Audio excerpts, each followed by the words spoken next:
Hai semuanya, selamat datang di channel saya Cerita Mama dan Indah. Nah, di video saya kali ini saya mau sharing atau berbagi cerita tentang pengalaman saya melahirkan secara sesar. Dan kenapa sih saya harus melahirkan secara sesar? Berikut ini cerita saya, Bunda.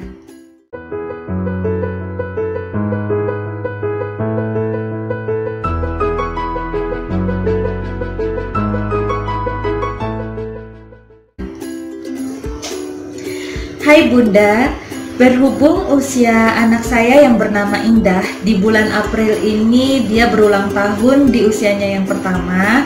Jadi saya mau cerita tentang awal kelahirannya Indah dan sharing seputar cerita di awal kehidupannya si Indah. Nah, anyway, Indah lahir di bulan April tahun 2019 yang lalu dengan berat badan 3,5 kg dan dengan panjang 48 cm. Sekarang nggak kerasa ya kalau usianya sudah 1 tahun aja. Padahal rasanya baru aja kemarin melahirkan dia. Dan masih kebayang banget sih dengan jelas groginya saat mau melahirkan. Tapi puji Tuhan dia sehat sampai hari ini. Nah, awalnya saya berniat dan sangat-sangat berusaha supaya saya bisa melahirkan secara normal, karena melahirkan secara normal itu adalah impian dari semua para ibu. Nah, mulai dari usia kehamilan saya yang ke-36 minggu, saya sudah melakukan berbagai upaya untuk bisa melahirkan secara normal. Saya sudah rajin olahraga, jalan pagi, seminggu sekali rutin senam hamil, banyak gerak, tidak malas-malasan, sering-sering latihan pernapasan juga, dan saran-saran lain dari teman-teman saya juga udah saya lakukan. Tapi nih Bunda, setelah kontrol kandungan di usia kehamilan ke-36 minggu, saat di USG ternyata dokter mengatakan ada indikasi mengenai pengapuran plasenta yang ditandai adanya bercak bulat seperti gambar di samping saya ini. Nah, tapi saat itu bercaknya masih 2 bulatan aja ya Bunda. Namun dokter mengatakan hal ini masih aman bagi bayi. Dan dokter berharap dalam waktu dekat ini saya akan melahirkan secara normal. Berhubung ari-arinya sudah mengalami pengapuran, jadi dokter berharap sekali supaya saya bisa melahirkan dalam waktu dekat. So, saya masih terus berusaha dengan berbagai cara, terutama mengikuti senam hamil, supaya dalam waktu dekat itu saya bisa melahirkan secara normal. Nah, sebelum lanjut ke cerita saya ingin kasih info. Bagi yang ingin tahu apa itu pengapuran plasenta, silahkan ikuti video saya selanjutnya. Nah, di situ saya akan membahas tentang berbagai hal mengenai pengapuran plasenta.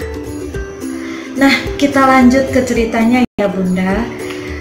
Saat usia kandungan saya 38 minggu, ternyata saya belum juga melahirkan nih Bunda. Kemudian saya kontrol kandungan lagi, saya cek USG dengan dokter yang sama. Ternyata pengapuran plasentanya semakin menyebar meskipun dalam jumlah yang sedikit. Namun dokter juga masih mengatakan bahwa ini masih aman untuk bayi saya. Nah, karena masih di dalam stadium grade 1. Namun ya lagi-lagi dokter mendoakan saya supaya dalam waktu dekat atau dalam minggu itu juga saya disegerakan untuk melahirkan secara normal. Agar apa? Bayi saya tidak berlama-lama di dalam kandungan saya yang sudah mengalami pengapuran plasenta. Nah, lanjut cerita lagi nih Bunda. Di usia kandungan saya yang ke-40 minggu, lagi-lagi saya kontrol ke kandungan ke dokter yang sama. Kemudian dokternya terkejut nih Bunda. Loh, ibu belum melahirkan juga toh, kata dokter seperti itu. Ya akhirnya saya cek USG lagi. Dan ternyata Bunda, plasenta janin saya itu sudah masuk stadium grade 2. Karena di USG-nya itu sudah semakin meluaslah pengapurannya dan bercak-bercaknya juga udah semakin banyak. Pengapuran sudah buat. Masih ada berkasih. Oh, di tempatnya Pak Bukaro. sini lah, kan sendiri berbahaya nggak Pak? Taruh di meja yang meja punya mereka kan dekat kasir. Iya.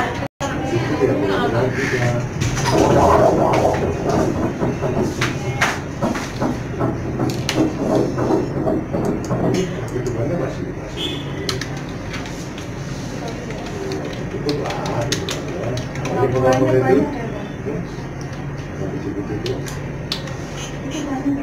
Ini namanya sudah grade 2. Itu ada tinggal 1, 2, 3. Jadi ini bisa dikatakan masuk grade 2. Dan dokter sudah kasih saya warning nih. Saya disarankan untuk menghindari faktor-faktor yang dapat mengakibatkan semakin meluasnya pengapuran tersebut.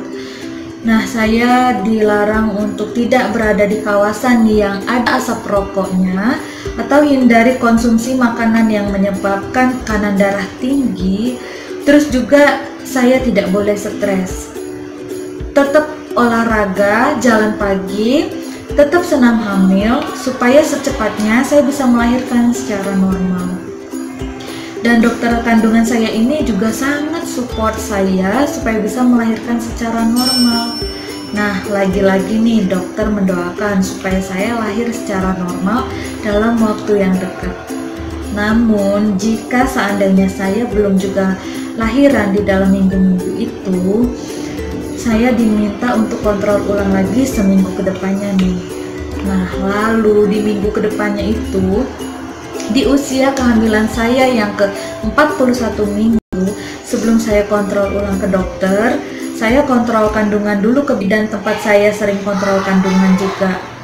Nah, sebenarnya ya Bunda, setiap bulan itu saya selalu kontrol kandungan ke 2 tempat, yaitu kontrol ke bidan terlebih dahulu, baru beberapa hari kemudian saya kontrol lagi ke dokter. Dan di situ saya rutin lakukan setiap bulannya ya Bunda. Nah, saat saya kontrol ke bidan saya tunjukkan tuh hasil USG saya yang dari usia kandungan ke 36 minggu, 38 minggu, dan 40 minggu. Dimana di gambar print film USG-nya tersebut, pengapuran plasenta saya itu semakin bertambah. Nah, lalu bidan saya cukup histeris untuk menanggapi hasil USG-nya ini. Karena USG saya itu sudah di stadium grade 2. Yang saya ingat betul itu bidan saya itu bilang gini ke saya, "Bu, kondisi fisik ibu sih memang terlihat baik-baik saja dan ibu tidak ada keluhan sakit apa-apa.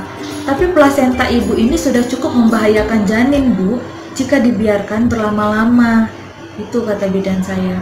Terus dia bilang gini lagi, "Bu, ingat ya, ada nyawa yang harus diselamatkan, yaitu bayi ibu di dalam kandungan." Nah, di situ rasanya saya ingin menangis dan sedih sekali karena saya terlalu sibuk mempersiapkan diri untuk bisa melahirkan normal tanpa memikirkan lebih dalam lagi resiko yang akan diterima bayi saya nantinya. Nah, akhirnya bidan saya ini kasih saya rujukan ke dokter untuk saya segera dilakukan induksi atau dioperasi sesar. Ya, hati saya jadi berbalik gitu ya Bunda.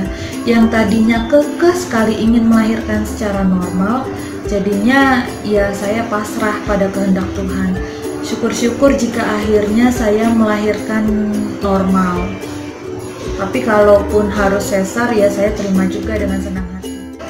Nah, untuk keesokan harinya akhirnya saya kontrol ulang lagi nih ke dokter untuk cek USG-nya lagi nih. Dan ternyata benar ya Bunda, pengapuran plasentanya itu sudah menyebar dan sedikit lagi sudah masuk stadium grade 3.